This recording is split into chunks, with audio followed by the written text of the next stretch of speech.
Hali gani mtazamaji wa TVE, karibu katika taarifa ya habari, tukujuze yale tuliokuandalia kutoka chumba cha habari. Mimi ni Sada Nasor, tutakusomea habari za kitaifa na habari za biashara zitasomwa na Sofia Amani. Kwenye habari za kimataifa zitaletwa kwako na Roman Shirima. Kifuatacho ndani ya TVE habari. Mkakati wa taifa wa kukabiliana na mmomonyoko wa maadili wazinduliwa rasmi. Katika biashara, Tanzania imarisha ushirikiano na Belarus kukuza uchumi wa viwanda. Na katika habari za kimataifa, Trump avunja utaratibu kwa kuweka wazi mazungumzo ya Mfalme Charles. Karibu hadi tamati. Imeelezwa kuwa watoto 3 kati ya 4 wenye umri wa miaka 2 hadi 4 wamepitia vitendo vya ukatili duniani, huku Tanzania watoto waliopitia vitendo vya ukatili wa kimwili wakati wa utoto na malezi yao ni 70%, ambapo ukatili huo kwa asilimia kubwa unadaiwa kufanywa na walimu. Tuungane naye Goodluck Msola kwa taarifa zaidi. Kufuatia tatizo hilo, mtandao kutokomeza adhabu za kutweza kwa watoto nchini Tanzania umeiomba serikali kupitia Wizara ya Elimu kupitia upya sheria, sera na miongozo ya elimu ili kuondoa miongoni mwa adhabu hizo ikiwemo viboko na badala yake kujikita katika kutoa elimu salama, kama ambavyo mwenyekiti wa mtandao huo Angela Kaulen anavyoeleza kupitia mkutano na wanahabari kuelekea maadhimisho ya siku ya kimataifa ya kupinga adhabu za kutweza ambayo huadhimishwa kila ifikapo tarehe 30 ya mwezi Aprili. Tunawahimiza watunga sera kurekebisha sheria na kanuni zilizopo ili kupiga marufuku waziwazi adhabu za viboko kwa kuzingatia mifumo madhubuti ya utekelezaji, rasilimali za kutosha na dhamira endelevu ya umma. Kwa Wizara ya Elimu, tunaiomba kuingiza na kupanua matumizi ya mbinu za nidhamu chanya katika mfumo mzima wa elimu kupitia sera zilizo wazi, mafunzo ya kina kwa walimu na ufuatiliaji endelevu. Kwa walimu, tunawaomba sana na tunatoa wito kwenu walimu wapendwa kwamba tunaomba muheshimu utu na haki za watoto kwa kuunda madarasa salama na jumuishi na kuzingatia kikamilifu waraka wa elimu namba 24 wa mwaka 2002 unaohamasisha matumizi ya nidhamu isiyo ya ukatili. Kwa upande wake, Irene Ernest kutoka shirika la Jukwaa la Utu wa Mtoto CDF pamoja na Mkumba Mwemezi kutoka shirika la Haki Elimu wamesema utafiti uliofanyika umeonyesha kuwa adhabu mbadala zinafanya vyema zaidi ya adhabu za kutweza, huku pia ukionyesha kuwa asilimia kubwa ya walimu nchini hawaufahamu mwongozo wa elimu wa mwaka 2024 ambao unatoa maelekezo ya namna bora ya kuweza kutoa adhabu, hali ambayo inaathiri watoto wengi. Jukumu la serikali kuhakikisha kwamba walimu wote wanafahamu, kwa sababu sisi kama mashirika tumepata changamoto za kufika mashule na kuta mwingine hata haufahamu na ni mwalimu wa shule. Kwa hiyo uelewa uendelee kujengewa, walimu wafahamu na wafuate mwongozo. Mwongozo uko very clear, unasema kabisa mtoto asipe zaidi ya viboko 4, lakini pia izingatie ukubwa wa kosa, umri wake, jinsia na mengineyo mengi.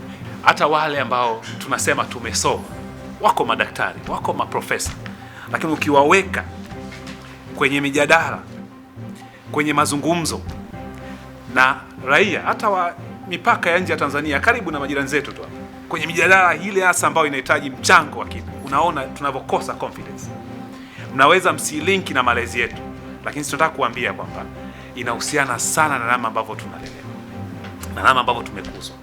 Sasa nimesema hatuleti ajenda mpya, tayari iko commitment. Kwa tunajengea kwa kile ambacho tayari jamii imeanza kuonyesha, jamii na serikali pia. Hata hivyo, mtandao huo umeeleza kuwa baadhi ya visa na kesi ambazo zinatokana na adhabu za kutweza za viboko ambazo zilipelekea baadhi ya watoto walioadhibiwa kuweza kufariki, huku akisisitiza kukomeshwa kwa adhabu za viboko kwa kuwa Tanzania ni mwanachama wa jumuiya na imesaini mikataba ya kimataifa ya haki ya binadamu.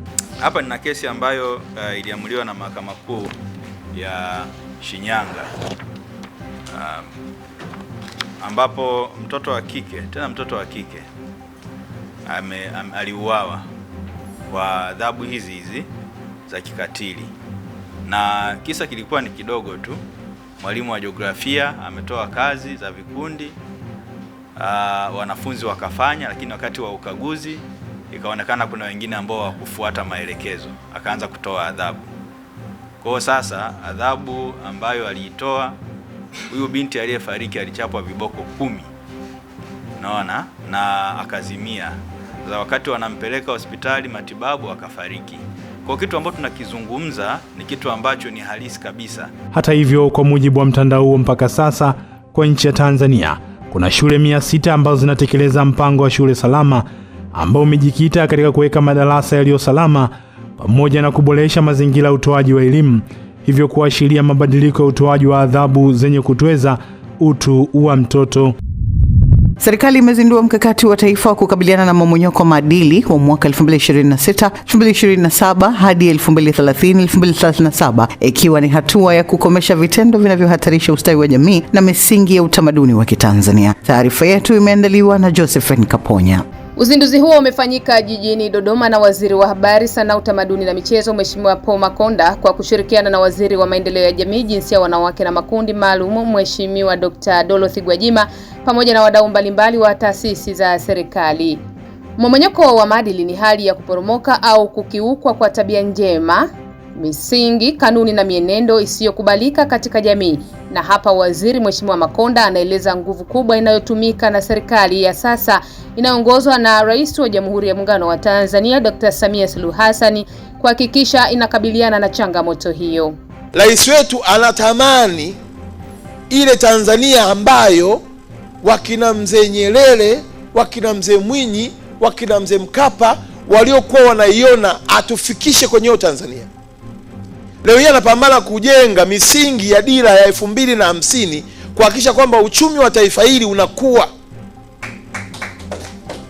Anapambana kuhakikisha kwamba taifa hili linatengeza fursa kwa kila kijana kujiajiri na kuajiriwa. Mtu yuko kwenye mtandao anatukana tu. Waandishi wa habari ndio kioo cha jamii. Hapa Mheshimiwa Makonda anawasisitiza wanahabari hao kutumia kalamu zao kulinda maadili kwa Watanzania. Yaani nyinyi ni nguzo muhimu sana. Wasukuma wanasema ni kama ni cornerstone basi ni wanahabari. Yaani nyinyi ndio daraja na msingi wa kuelimisha jamii na kuipa habari ambazo hivi kwani tukiamua tu mambo ya ovyo tusiyatangaze, unafikiri kuna mtu ataendelea? Yaani wewe unajua kabisa kwamba huyu kafanikiwa kwa uzinzi. Yaani huyu umaarufu wake kafanikiwa kwa uzinzi. Unamweka kuwa kioo cha jamii.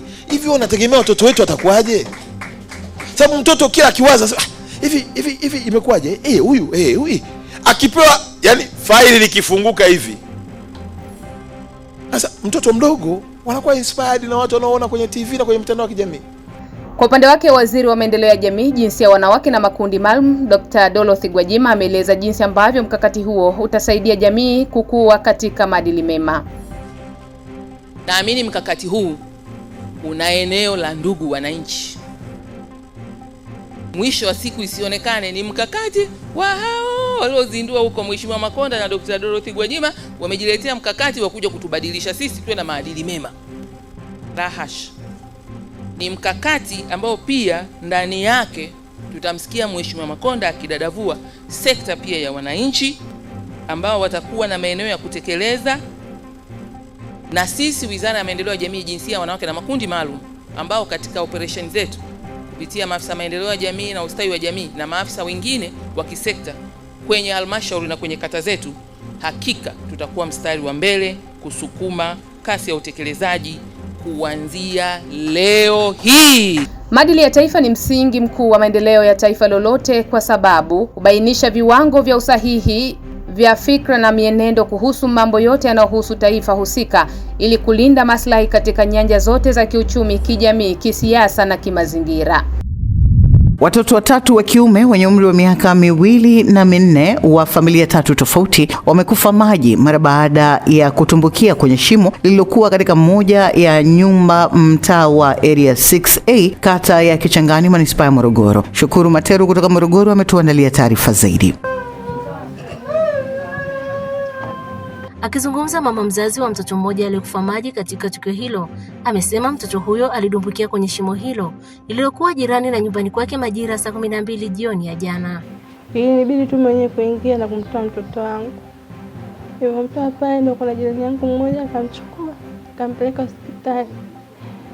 Baada ya kumpeleka hospitali, Hivyo tukaja muda ni wazima, kumbe ashafariki.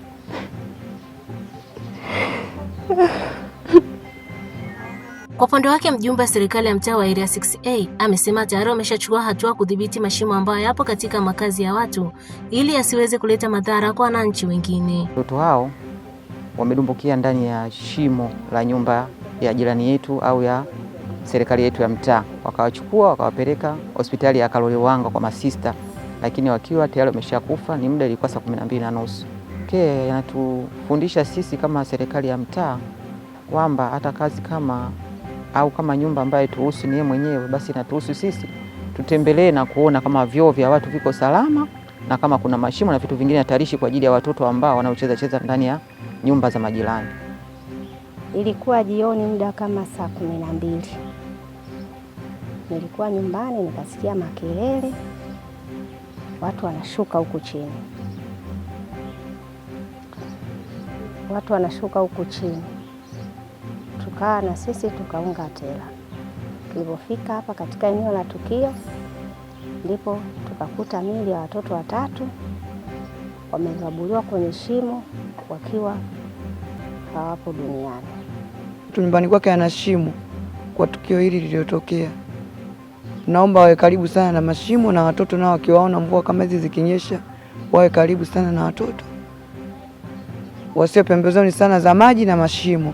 Jeshi la polisi mkoa wa Morogoro limethibitisha kutokea kwa tukio hilo, ambapo miili ya watoto hao imehifadhiwa hospitali ya rufaa ya mkoa wa Morogoro. Shukuru Materu, TVE, Morogoro.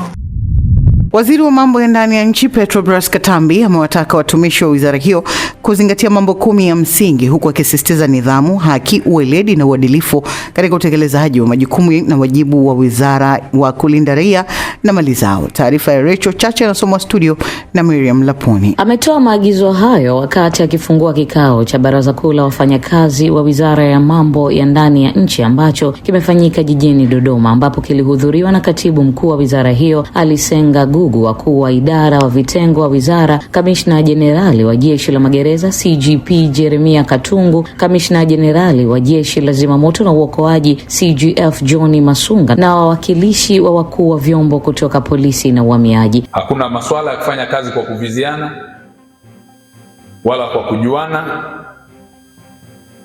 wala kwa kutegana. Tufanye kazi kwa mujibu wa sheria na kwa mahusiano yaliyo mema yenye faida na tija kwa taifa.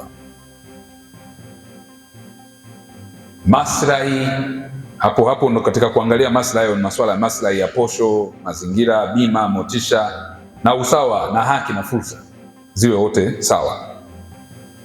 Jambo la 8 ni mafunzo kwa maana ya human resources development.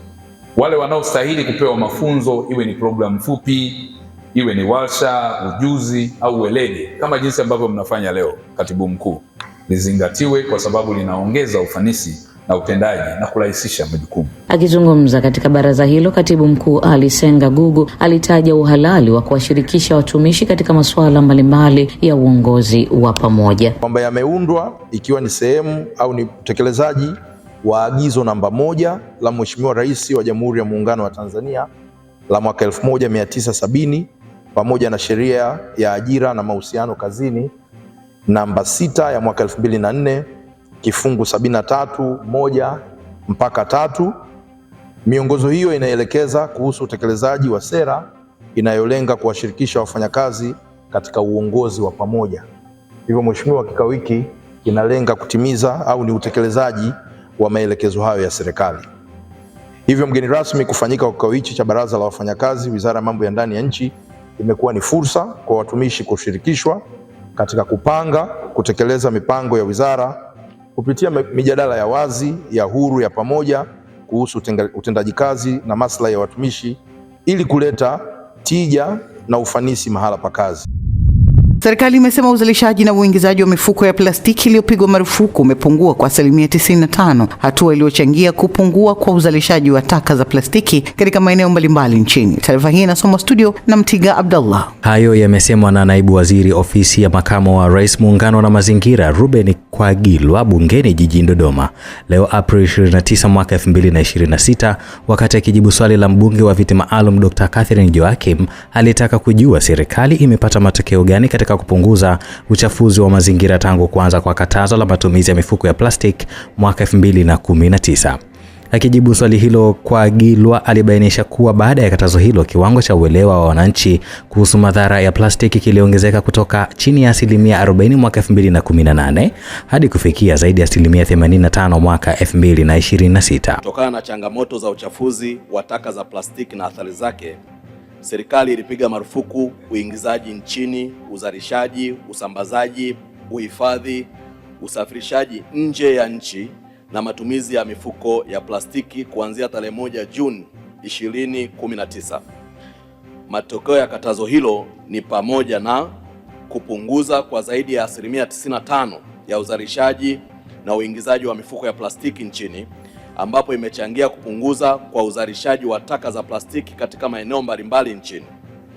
Kuongeza kwa kiwango cha uelewa wa wananchi kuhusu madhara ya plastiki kutoka chini ya 40% mwaka 2018 hadi kufikia zaidi ya 85% mwaka 2026.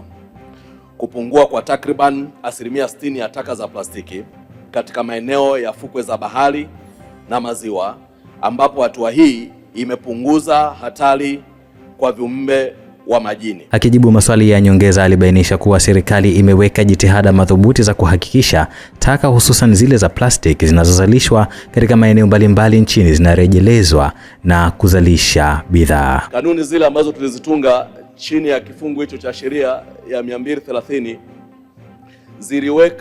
ziliweka kuruhusu maeneo haya baadhi ya wazalishaji kupewa kibali kwa ajili ya kuzalisha plastiki hizo kwa matumizi hayo ambayo ni muhimu ndani ya uchumi.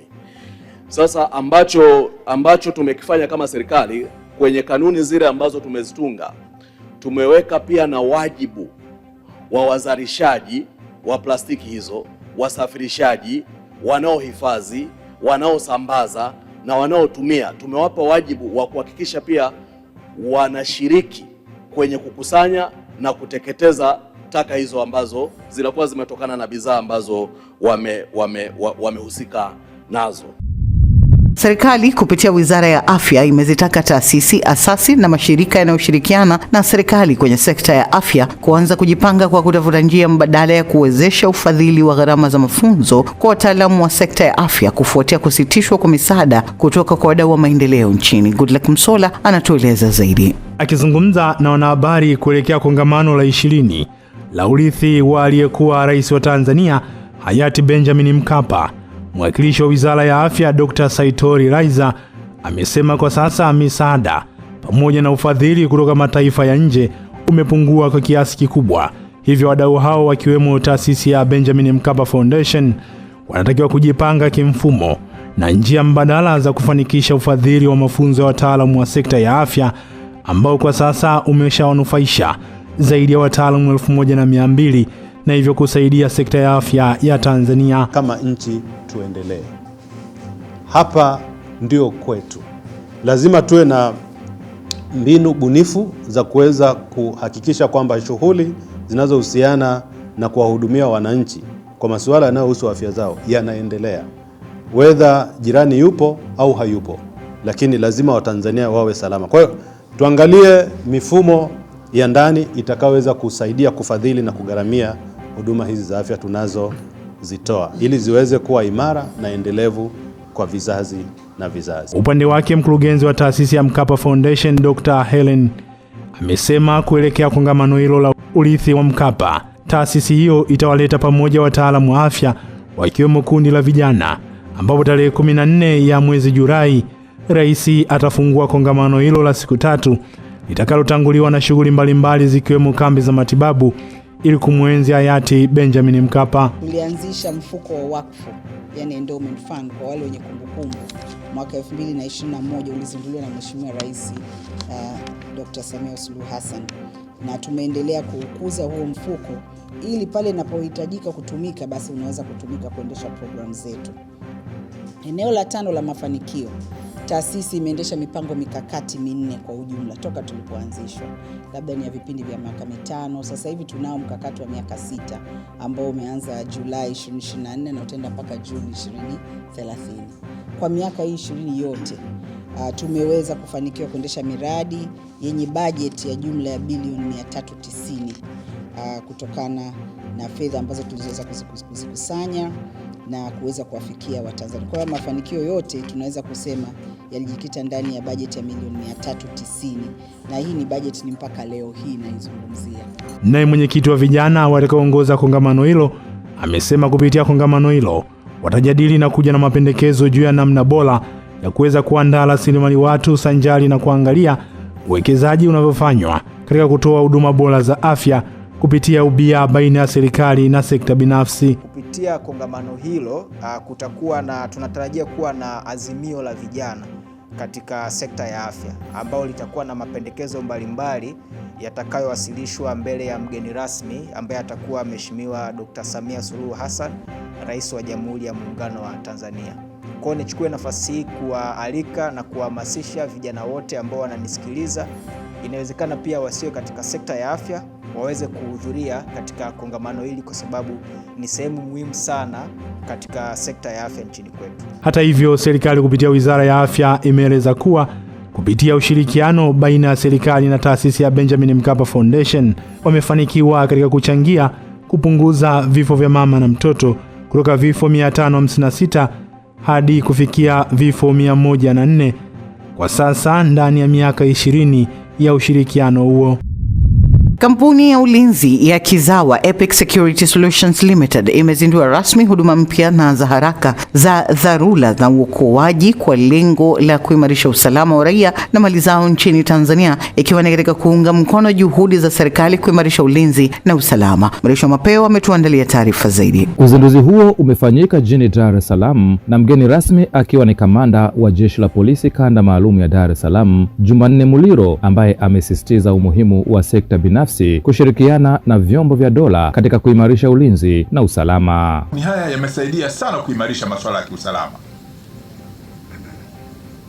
Mtu anapojitolea kutaka huduma ya kiulinzi kwa kutumia kampuni binafsi na hawa wakatekeleza, tayari wanajikuta wamepunguza mzigo kwenye jeshi la polisi.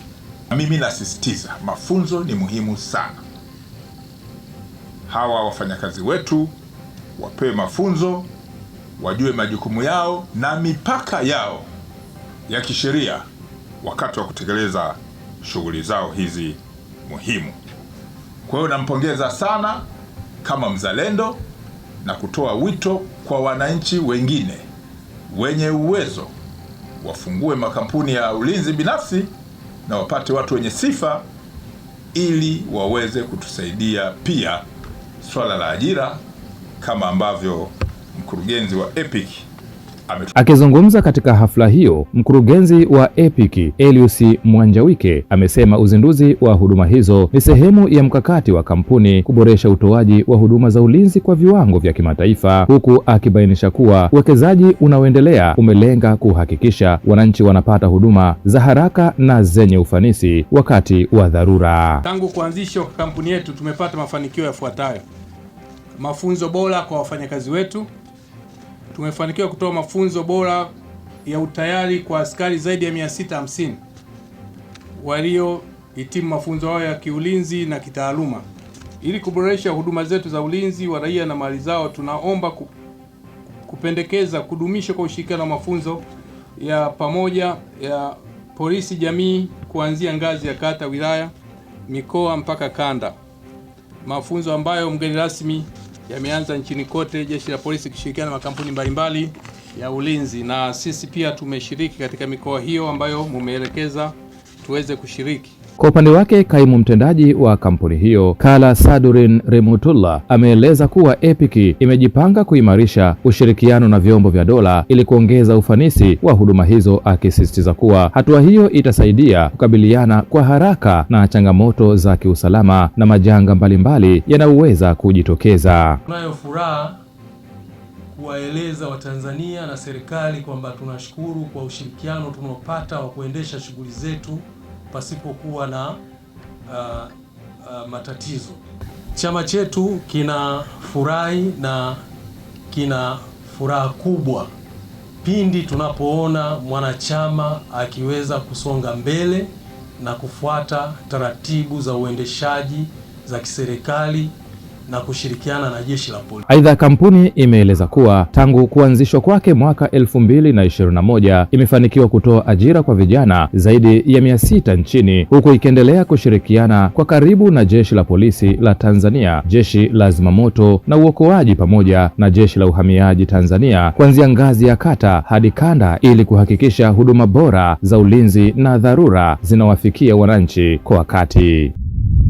Wahitimu wa vyuo vya ualimu nchini wameaswa kuwa wabunifu katika ufundishaji wao ili kuinua kiwango cha elimu na kuwasaidia wanafunzi kuelewa masomo kwa ufanisi zaidi kwa kutumia maarifa na mafunzo walioyapata chuoni na kuachana na utegemezi wa kupita kiasi wa teknolojia. Innocent Horomo kutoka mkoani Ruvuma anayo taarifa zaidi. Wito huu umetolewa katika sherehe ya mahafali ya 20 ya stashahada ya elimu na mahafali ya 7 ya stashahada maalum ya elimu ya miaka mitatu kwa walimu wa masomo ya sayansi kwa shule za sekondari, mahafali yaliyofanyika katika chuo cha ualimu Songea. Akizungumza na wahitimu, mgeni rasmi Maki Mgui amesema kuwa kwa sasa kumekuwepo na matumizi makubwa ya akili unde, hali inayoweza kudumaza uwezo wa kufikiri. Amesema kuwa walimu wanapaswa kutumia maarifa na mafunzo waliopata chuoni ili kubuni mbinu mbadala zitakazowezesha wanafunzi kushiriki kikamilifu darasani badala ya kutegemea teknolojia pekee. Kwa hiyo teknolojia tunaita ni msaidizi, lakini sio mwalimu. Hapo kuna kitu kinaitwa AI, kuna wengine wanaita ChatGPT, lakini yule sio mwalimu, yule teknolojia. Sasa sengine kuna uongo, sengine la kweli. Kwa hiyo tunaomba sana, teknolojia inaweza kujibu tu, lakini wewe ni mwalimu. Wewe unaweza kufundisha imekuwaje, kwa nini? Sio ndugu zangu. Kwa hiyo naomba sana teknolojia inazidi kwenda mbali sana, lakini mwalimu wa sayansi naomba sana kuhakikisha kwamba teknolojia ile ni kama teknolojia, lakini mwalimu ni wewe. Lengo ni kuambukiza mwanafunzi yeye waambie wanafunzi wako maisha sio kufaulu darasani tu, lazima wawe wanadadisi.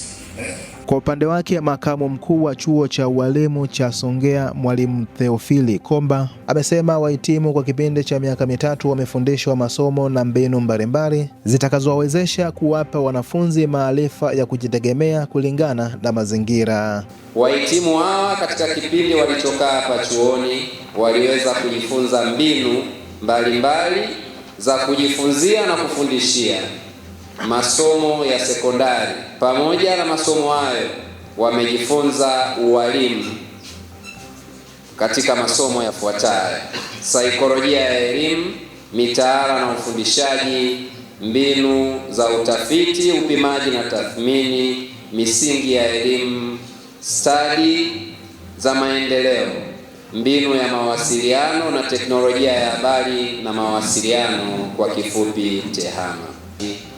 Kwa nafasi hii pia na wahusia wahitimu wote kuongeza elimu yao zaidi kwa kujiendeleza katika ngazi zingine, kwani uwezo huo wanao.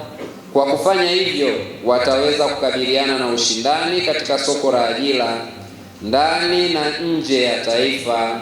Wakizungumza na TVE Habari, wahitimu wamesema watatumia vyema taaluma na mafunzo waliyopata kuhakikisha kuwa jamii, hasa wanafunzi, wanajengwa katika misingi ya maadili mema na uzalendo wa kulitumikia taifa. Sasa na ambavyo kauli yetu inasema angaza umma, tumefundishwa vyema, tutaenda kuangaza kwa pande zote za maadili, lakini pia tutafundisha wanafunzi vyema. Tunaahidi kuwekeza uzalendo ambao tulifundishwa katika vyuo miaka mitatu iliyopita mpaka kufikia leo. Kama tulivyopewa sisi na wakufunzi wetu na walimu, basi tutaufikisha kama ulivyo kwa jitihada kubwa kuhakikisha kizazi kinachokuja katika shule hizi kitakuwa na uzalendo na maadili bora kwa ajili ya taifa. Asante sana Innocent Horomo kwa taarifa hiyo. Mtazamaji wa TVE, hii ni taarifa ya habari. Mimi ni Sada Nasor. Tupate mapumziko mafupi na kisha tutaendelea na taarifa ya habari.